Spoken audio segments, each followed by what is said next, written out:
tubag, palihog. Hello, may hapon, Pastor. May hapon, Igson. Din ka nanawag, Igson. May hapon niya, Mr. Bacalaris. Nakapanawag, may balik. Inato nakalabay Martes, matod ba ni mo sayo-sayo ta? Para dako-dako. Ay, ito nanawag ka Martes? Oh, yes, Mr. Bacalaris, ako to. Okay, dagang salamat, Mr. Questionable. Mr. Bustamante. Mr. Bustamante lang. Bustamante. Dagang salamat, brother Bustamante. Sige, Igson. Mato ni mo, Pastor, sumala ni mo na itong unang simbiya ni mo, na doon ay 8 ka mga bersikulo, kapitulo gigamit sa mga Katoliko. Ilabi na yun sa Catholic Faith Defenders. Pagpamatuod nga adlang Domingo, mga igpapahulay sa mga Kristiyanos. Nga matod pa ni mo, kining 8, bisan sa Pinadayag, kapitulo 1, bersikulo 10, dili matod pa mabasa ang kulong Domingo, bisan sa Bibliyang Katoliko. Akong pangutana, barugan, bagyapon na ni mong maong baruganan, naway mabasa diha sa kininiyang Bibliyang Katoliko nga ang Domingo kanang Pinadayag 1:10. Paliw kong tubag Bacalaris. Okay, niyang tubag Mr. Bustamante. Dusayop ka sa imong gisulti. Ang akong gingon, adunay 8 ra, butangig ra. E din magina ninyo madungagan sa New Testament. Mabitan ninyo ko nga makadungag kay ikasiya muhatag kog 5,000. Adunay 8 ra ka mga bersikulo sa New Testament naghisgot og unang adlaw sa semana og walay usa nining 8 ra ka bersikulo nga adunay sugo ang Dios, nga adunay hiniusa nga pagsimba sa tibok nga kalibutan. Ang sunod nimo nga pangutana, ako pa bagyahapong barugan nga walay mabasa nga Domingo. Ang akong gingon, review hato, kato atong episode ni atong Martes. Ang akong gingon, dili mabasa ang Domingo balik sa kopya sa original nga Grego og ako nang barugan kay na ako'y Grego nga Bible diri, dili mabalik basa ang Sunday sa Pinadayag 1:10. Natubag imong pangutana. Sunod. Pastor, ayaw pa Pastor kay imong pamahayag neto nakalabay Martes. Matod pa nimo, di mabasa litra po litra diha sa Pinadayag 1:10. Nya kana Domingo karon may dagan ka Greek. So, Exxon, tayo ba sa Exxon? Tayo ba? Nanawag ba yan? Nang-aghat ba ako atong Martes 15 manawag? Naminaw man di ka, wa ka nanawag. Panasa, guwapo untag nanawag ka kay Prisco pa kaayo to. Kapila na ko balik-balika. Nga, atong tanaw, di ba ako maning gikuha? Ako maning gipakita, dire? Ingko Greek ni, unya, giparsing na ni. Unya, di ba nagpakita ko ani, nga Greek?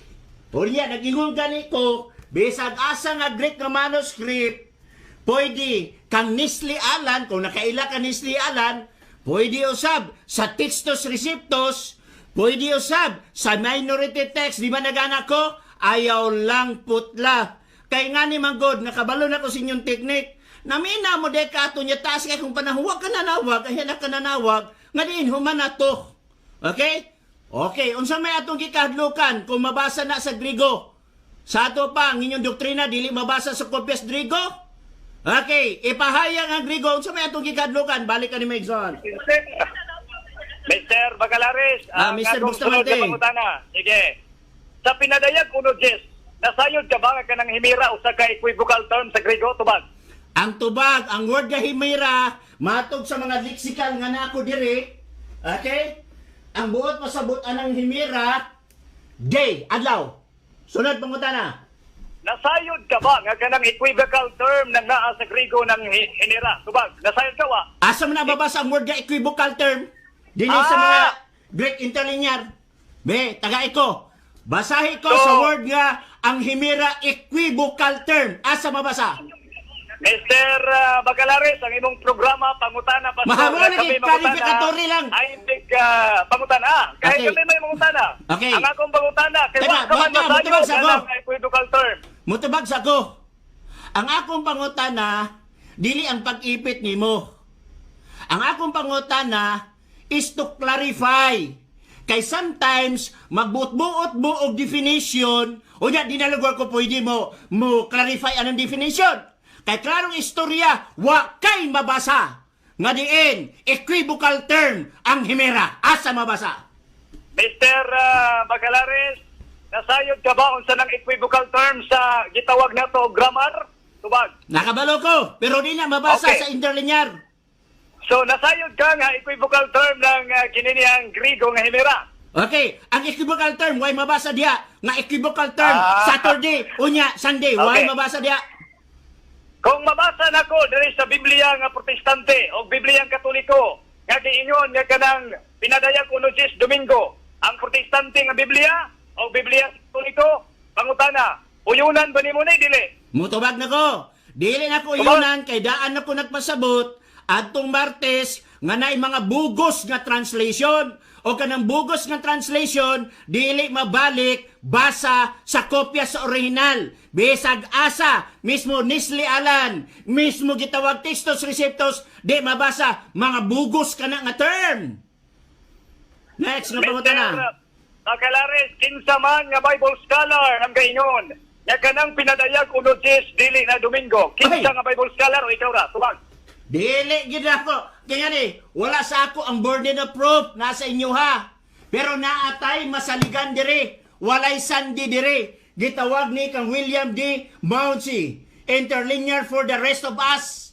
Gi-parsing nga tanan diri. O sa parsing diri, ato ipakita walay Domingo diri. So sa ato pa kanang inyong gisaligan nga mga translation, iyan ang interpretation. Kay sugin lang ko kamo sa natad sa theology adunay tulo na ay gitawag og formal equivalency, that is literal translation, na ay gitawag nato og kining thought for thought nga translation, na ay gitawag nato og free translation. Ang gihimo sa uban free translation, that is their interpretation. Dili mabasa letra por letra didto balik sa Grigo nga Biblia. Busa ang gisaligan nga sa uban, labi na si Catholic, gitawag nato og mga bugos nga mga Biblia. Mga bagani ako nga, balik ta sa Revelation 1:10 sa Grigo. Balik ta sa Greek. So, Mr. Bacalares, wa kay katugan nga pangalan. Na ako'y gikatugan, Mr. Bustamante, di lang ka mudawat. Di lang ka mudawat, kini lagi, oh. Oh. Bible kalan. Ganun sa? Nga dili, Domingo, kanang pinadayag uno Ang imong pangutan ha, gitawag na siya og fallacy. Kaning gitawag nato og kining nagbuot-buot kag pangutana nga wa pa gani na establish sa Greek. Kani bitong i-presume nga naa nga Sunday. Unya wala di ay busa ang pangutana mingon naa ba kay scholar nga maka nakingon nga ang Sunday dili mao ang gisgutan sa pinadayag uno Jis. Mao nay usa ka fallacy igsoon nga diin gibut-buotan nga pangutana. Wa pa mo ka-establish, dapat establish sa ay ha ibutang ang pangutana, ayaw i-presume. Sunod ko pangutana, kanang lisod. Mr. Ganihara ko nag-establish, Mr. Bacalares. Siya ganihara establish, wa ba ka-establish, pangutana man ka? Ay, sapaw. Ay, Excuse sapaw. me. Di rabaw ka sa kasulangit ang mananapaw. Excuse me, John, wa kay establish ng utana ka. Ha? Wala kay establish ng utana ka. Ayaw yung kalimot nga ang imong panahon, pagpangutana, wala ka ga-establish igsoon. Ayaw yung kalimot. I have established that the Catholic translation and also the Protestant translation of the Bible nagkauyunay. Nga kanang pinadayag uno Domingo na. O niya, may ikaw karon niingon nga dili na Domingo. Asa may tuwa na to. Translation lagi ang gimo igsoon. Translation. Ha? Translation nga Sunday. Kay bisan pagpadaghanay ta. Ha? Kung makahatag kag isa, tagaan ta kag duha ka translation. Nga diin, why word nga Sunday? Padaghanay ta. Pila ra mo na ka Sunday inyong basahon. Pero kung daghana sa mga version nga nagisgot nga dili Sunday. Nga naman, tungod kay bugos ang inyong gisaligan. Tunod pangutana ka ng lisod. Diha sa iwang gihuptan karon na simong kiliran ang gitawag na Biblia Espiritualong Katilingban, nakabasa ka ba diha sa pinadayag uno og kinini ang maklaro na to nga sa footnote nga kana Domingo nabasa nimo na nawa. Okay. Na ako'y babasa sa Biblia Okay, Katoliko. salamat. Pamilasa. Ha? Kaya tanawa. Ha? Na ako'y babasa. Okay. O sabi akong basahon dire, John. Ha? Labi na ka na inyong gaignon dire. tungga Lord's Day. Ano to? Bago lang na ako gibasa kanina. Ini. Ang Lord's Day Saturday, dili Sunday. Inyo ni katikisim. Ha? O kinsa ang imprimatur ani sa kitism ninyo? Ni Helobstadt Richard Kugelman. Imprimatur protest Cunisius Hazlitt. Okay? Imprimatur Francis Cardinal Spielman. Mato pa niya din ang adlang ipapahulay Saturday, mao ang Lord's Day. Gani inyong giusab. Basahon ako. O niya? Giusab ninyo ha? Giusab. Giangkon sa inyong kadagpuan sa simbahan nga ang Lord's Day, mao ang Saturday. Wa mayog Sunday. Giusab ninyo. Basahon ako. Inyo na nga balasahon. Magmahad yung ka ganun nga tanak ka kay ganun, nahayagan mga tao ron. Yeah. Ingon siya di, the church commands us to keep Sunday. Kinsa nagkuman ang church, dili si Kristo, dili ang Biblia. Mato pa niya, for these reasons, the church changed the Lord's Day from Saturday to Sunday. Wala, klaro na kayo. Ha?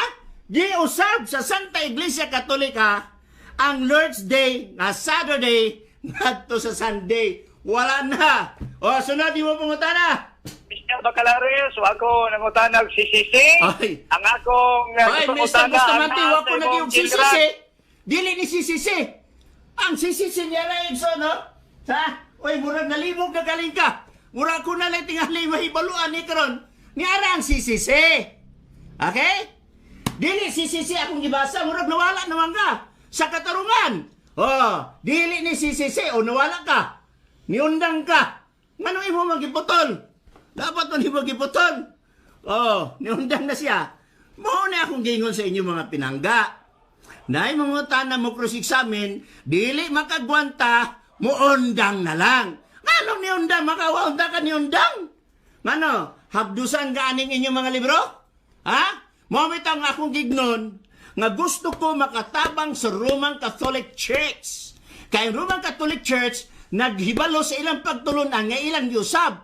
Pero ang mga Catholic faith defender naningkamot sila nga dili mo sunod sa katurungan sa ilang simbahan. Klaro man kay ni.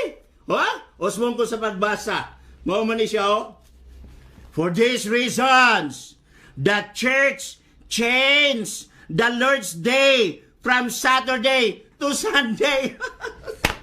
Malagi ako kayo nun pa. Ambot na lagay. Pinanggat na biya mo. Ako nagmahal ko ato ni Brother Bustamante. I love you, Brother Bustamante. 5 motos ang nabilin. Pero lisod kayo nga ang kamatuoran ato nga balihon. Okay?